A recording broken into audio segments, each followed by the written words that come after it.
Hi, welcome to Solo Playing Tips. Now, I call this one NPC time, and I've used this in a few of my little books, and I called it something like body hopping at that point, or body swapping. And what it's about is you're playing your character, but sometimes you will create a really cool NPC, and they might just be a bit part. Maybe you make contact with someone and they're the drop off. You sit down on a park bench and you swap briefcases, and off they go.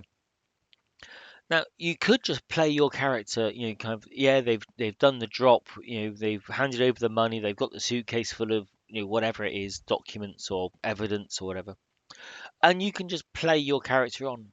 But you could also just stop and think, who was that NPC? Where did they come from? What's going to happen? Who are they working for?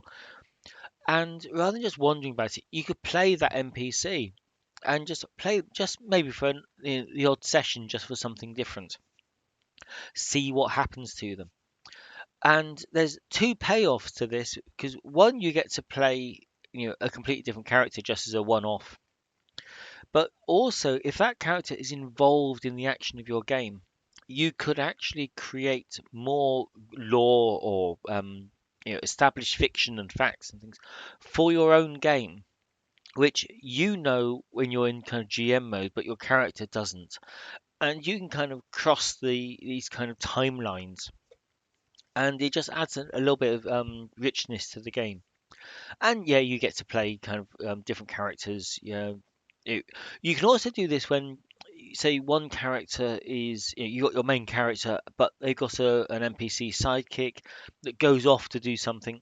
You can just play the NPC just for that, rather than just turning it into an oracle role, saying does Bob go and get the car? Yes, he does. Right, fine. He comes back. He's got a car. You could play Bob and find out now because you're in the driving seat.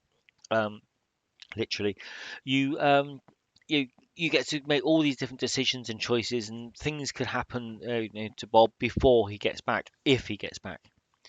Okay, so yeah, it's just make better use of the NPCs, as a you know as something different. Okay, thank you for watching.